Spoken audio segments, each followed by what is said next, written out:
ज्योति शहर के छोटे से अस्पताल में नर्स का काम करती थी। उसका पति राकेश शहर के एक सेठ के घर में ड्राइवर की नौकरी करता था। घर में उन दोनों के अलावा उनकी 5 महीने की एक छोटी सी बच्ची और राकेश की बूढ़ी माँ रहती थी। उनकी आमदनी कम थी और खर्चा ज्यादा। बस किसी तरह उनके जीवन की गाड़ी धीरे धीरे चल रही थी कि अचानक एक दिन भूचाल आ गया। उस दिन शाम को जब राकेश घर आया तो बहुत परेशान था। उधर ज्योति का मुंह भी उतरा हुआ था। राकेश कुछ कहता उससे पहले ज्योति बोली, शहर में कोरोना के केस बहुत बढ़ गए हैं। कल से सभी नर्सों को ओवरटाइम करने का आदेश मिला है। मैं कल से 10 बजे से पहले घर नहीं आ पाऊंगी। एक बुरी खबर तो मेरे पास भी है। कल से मेरे सेठ का ऑफिस भी बंद होने वाला है, इसी कोरोना की लॉकडाउन के चलते। इसलिए उसने मुझे 1 महीने की पगार देकर नौकरी से निकाल दिया। तब तक वहाँ उसकी माँ भी आ गई। अरे बहू, तू अगर 10 बजे तक अस्पताल में रहेगी तो बच्ची को दूध कौन पिलाएगा? इस उम्र में बच्ची को कम से कम एक बार माँ का दूध पिलाना भी जरूरी होता है। क्या करूँ माँ, अगर ये आदेश नहीं माना गया तो मुझे नौकरी से निकाल दिया जाएगा। इनकी नौकरी भी छूट गई है। इस तरह गुजारा कैसे चलेगा माँ? माँ भी समझ गई कि इसके अलावा और कोई चारा नहीं है। अगले दिन से ज्योति ने ओवरटाइम करना शुरू किया और घर पर माँ और राकेश बच्ची की देखभाल करते थे। लेकिन कहते हैं ना कि मुसीबत कभी अकेली नहीं आती है। अस्पताल में दिन रात कोरोना मरीजों की सेवा करते करते ज्योति खुद भी कोरोना पॉजिटिव होकर उसी अस्पताल में एडमिट हो गई। उसे पूरे 2 हफ्ते हो गए अपने परिवार से मिले और अपनी बच्ची की शक्ल देखे हुए। इधर राकेश को मिली सैलरी और घर में जमा पैसे भी धीरे धीरे खत्म होने लगे थे।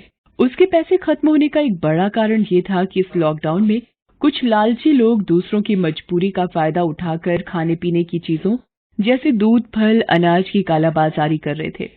वे लोग बड़ी बेशर्मी से इन चीजों को तिगुने चौगुने दामों पर बेच रहे थे। एक दिन राकेश की माँ उसके पास आई और कहा, बेटा, दूध खत्म हो गया है। बच्ची सुबह से रो रही थी। रात का जो थोड़ा सा दूध बचा था मैंने उसमें पानी मिलाकर बच्ची को पिलाकर सुला दिया है, मगर शाम को फिर बच्ची जैसे ही उठेगी उसे फिर दूध चाहिए होगा। कुछ कर बेटा। सारा शहर लॉकडाउन की वजह से सन्नाटे की गिरफ्त में था। राकेश बाहर जाने से बहुत डर रहा था कि कहीं पुलिस उसकी कुटाई न कर दे, मगर अपनी बच्ची की हालत देखकर उसके अंदर के पिता से रहा न गया। अब चाहे सर फूटे या टांग टूटे, मैं अपनी बच्ची के लिए दूध लाकर ही रहूंगा। इस तरह पक्का इरादा कर राजेश मास्क लगाकर घर से निकला। उसकी जेब में केवल 150 रुपए पड़े हुए थे। शहर की सारी दुकानें बंद पड़ी थीं। काफी देर तक इधर उधर भटकने के बाद राकेश को एक दुकान नजर आई। दुकान का दरवाजा खुला हुआ था। उस दुकान में केवल उसका मालिक था, जो दुकान का सामान समेटकर दुकान बंद करने की तैयारी कर रहा था। राकेश दुकान के पास पहुंचता है। अब कोई है? क्या है? दिखता नहीं मैं दुकान बंद करने की तैयारी कर रहा हूँ। आज की दुकान का समय खत्म हो गया है। अब जो कुछ भी लेना है कल आना। अगर पुलिस ने देख लिया ना कि दुकान अभी तक खुली हुई है तो आकर मेरी धुलाई कर देगी। ऐसा मत करो भाई, घर में मेरी 5 महीने की बच्ची भूख से तड़प रही है। 1 पैकेट दूध दे दो, बड़ी मेहरबानी होगी। 1 पैकेट दूध के 100 रुपए लगेंगे। ऐसा जुल्म मत करो भाई। 20 रुपए पैकेट वाले दूध को कल तक तुम लोग 70 रुपए में बेच रहे थे। हम फिर भी कुछ नहीं बोल रहे थे, मगर आज अचानक 100 रुपए कर दिया। अरे भाई, क्यों हम गरीबों को मारने पर तुले हुए हो? देख भाई, मेरे पास तुझसे बहस करने का समय नहीं है। लेना है तो ले, नहीं तो चल रास्ता नाप चल। दुकानदार की इस ढिठाई पर राकेश का खून खौल गया और उसका मन किया कि वहीं उस दुकानदार का सर फोड़ दे, मगर अपनी बच्ची का ख्याल कर वो चुप ही रहा और उस दुकानदार को 100 रुपए दिए और दूध लेकर घर आ गया। वो दिन तो किसी तरह कट गया, मगर अगले दिन फिर दूध की जरूरत पड़ी। आज तो राकेश की जेब में केवल 50 रुपए पड़े थे। उन्हीं 50 रुपयों को लेकर वो आज फिर उस दुकानदार के पास गया। इस बार उस दुकानदार ने उसे दूध देने से साफ मना कर दिया। 100 रुपए से 1 पैसा भी कम नहीं होगा। आज मेरे पास सिर्फ 50 रुपए है भाई, दया करो। लॉकडाउन खत्म होते ही मैं तुम्हारे सारे पैसे लौटा दूंगा। चल चल आगे बढ़, पता नहीं कहां से आ जाते हैं धंधे के टाइम दिमाग खोटी करने। राजेश वहां से निराश होकर वहां से आगे बढ़ा। काफी देर भटकने पर उसे एक छोटी सी चाय की दुकान दिखाई दी। दुकान खुली हुई थी और कुछ पुलिस वाले वहां बैठे चाय पी रहे थे। यहाँ मुझे दूध मिल सकता है, मगर कहीं ये पुलिस वाले लॉकडाउन में बाहर निकलने पर मेरी पिटाई न कर दें। मगर ऐसे चुप रहने से भी तो कुछ नहीं होगा। दूध तो मुझे हर हाल में चाहिए। इतना सोचकर राकेश उस चाय वाले के पास पहुंचा। अरे ओ भैया, ओ ये लॉकडाउन में कहाँ घूम रहे हो हैं? मुझे थोड़ा सा दूध चाहिए था भैया। देखो भैया, ये दुकान तो हम ये पुलिस वाले भैयन के चाय पिलावे वास्ते खोले रहे, समझे?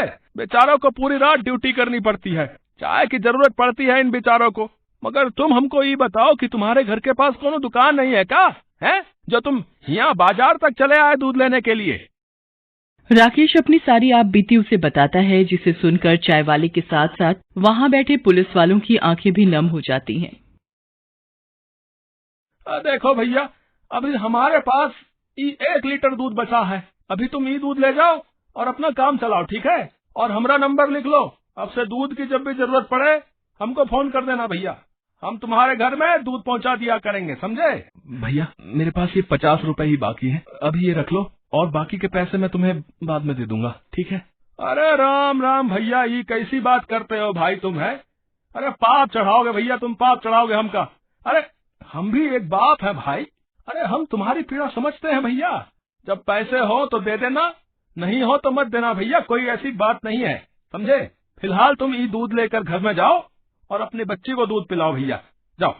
राकेश चाय वाले को धन्यवाद कर वहां से चला। तभी एक पुलिस वाले ने पीछे से उसे टोका। 1 मिनट रुकना, तुमने बिना परमिट लॉकडाउन में बाहर निकलने का कानून तोड़ा है, तुम्हें जुर्माना देना पड़ेगा। राकेश के हाथ पांव फूल गए, उसने कांपते हुए कहा, साहब मेरे पास तो सिर्फ 50 रुपए बचे हैं, इसे ले लीजिए साहब। वो पुलिस वाला राकेश के पास आया और मुस्कुराते हुए 500 का एक नोट राकेश के हाथ पर रखता हुआ बोला, लो ये है तुम्हारा जुर्माना। अरे भाई, इससे अपने घर के लिए खाने पीने का सामान खरीद लेना, ठीक है? और जितना हो सके घर से बाहर कम निकलिए भाई। अब घर जाओ और हाँ, जरा उस दुकानदार का पता तो बताना मैंने, जो इस लॉकडाउन में रातों रात लखपति बनने का सपना देख रहा है। पुलिस के डंडों के सही हकदार ऐसे लोग हैं। फिर राकेश पुलिस वालों को उस दुकानदार का पता बता देता है। राकेश जब वहां से चला तो उसका रोम रोम उस चाय वाले और पुलिस वालों को आशीर्वाद दे रहा था। दुनिया चाहे पुलिस वालों को कुछ भी बोले, लेकिन मेरे लिए तो आज साक्षात भगवान ही पुलिस वालों और चाय वाले भैया के रूप में आए हैं। आज मैं समझ गया कि चाहे कितनी भी मुसीबत क्यों ना आ जाए, भगवान की नजरों में अपने भक्तों का ध्यान हमेशा बना रहता है।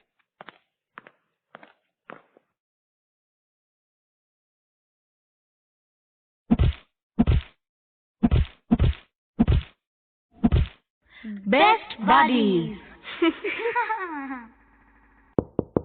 Hello friends. Thanks for watching this video. अगर आपको ये वीडियो पसंद आया है तो प्लीज लाइक, सब्सक्राइब, कमेंट्स करें इस वीडियो पर और हाँ, शेयर करना भी ना भूलें। और भी मजेदार वीडियो देखने के लिए नीचे दिए गए बेल आइकॉन को दबाएं। देखते रहिए बेस्ट बडीज।